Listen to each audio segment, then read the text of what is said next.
Hi friends, masala chapati எப்படி பண்ணுறதுன்னு பார்க்கலாம் வாங்க. என்னதான் நம்ம இப்போ சமையல் பார்த்து பார்த்து பண்ணாலும் சில சமயங்களில் சமைக்கிறது மீந்து போயிடும். ஸோ மீந்து போனதை நம்ம கொட்டியிருக்கோம். எத்தனையோ எல்லார் வீடுகள்லையுமே இது நடந்திருக்கு யூஸ்வலாக. ஸோ அந்த மீந்து போன அந்த வெஜிடபிள்ஸாக இருக்கட்டும், இல்லை சப்பாத்தி மாவாக இருக்கட்டும், ஸோ அதை வச்சு நான் இப்போ என்ன பண்ணலாம் அப்படின்னு சொல்லிட்டு நான் யோசித்து பண்ணியிருக்கிறேன். நீங்களும் ட்ரை பண்ணி பாருங்கள். காலையில் பூரி போட்டுட்டு மீதி சப்பாத்தி மாவு கொஞ்சம் மீந்து இருந்தது.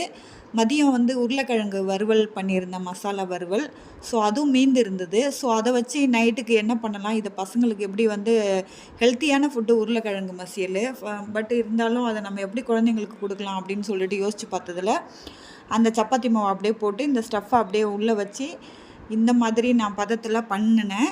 அது ரொம்பவே ஒர்க் அவுட் ஆச்சு. எங்கள் வீட்டில் எல்லாருமே அது ரொம்ப டேஸ்டியாக இருக்குதுன்னு சொல்லிட்டு சாப்பிட்டாங்க. ஸோ இதே மெத்தடில் நீங்களும் ட்ரை பண்ணி பாருங்கள். ட்ரை பண்ணி பார்த்துட்டு செஞ்சு பார்த்துட்டு எனக்கு கமெண்ட் பாக்ஸில் சொல்லுங்கள். ரொம்பவே டேஸ்டியாக இருந்துச்சு.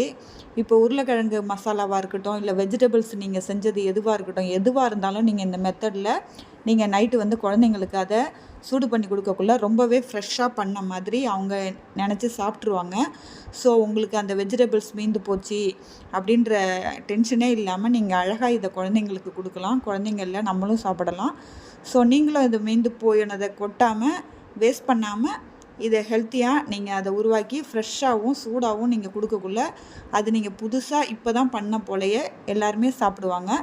ஸோ இதில் உங்களுக்கும் நம்ம பொருளை வேஸ்ட் பண்ணல சமைச்சது அப்படின்ற ஒரு திருப்தி இருக்கும்.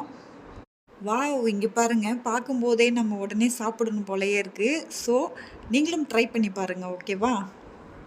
இனிமேல் நம்ம சமைக்கிற உணவு மீந்து போச்சுன்ற டென்ஷனே உங்களுக்கு வேணாம். இது போல் நீங்கள் ட்ரை பண்ணி பார்த்துட்டு கமெண்ட் பாக்ஸில் யாராவது இப்படி பண்ணிங்களா அப்படின்னு சொல்லிவிட்டு எனக்கு ஒரு மெசேஜ் போடுங்க. Thank you friends.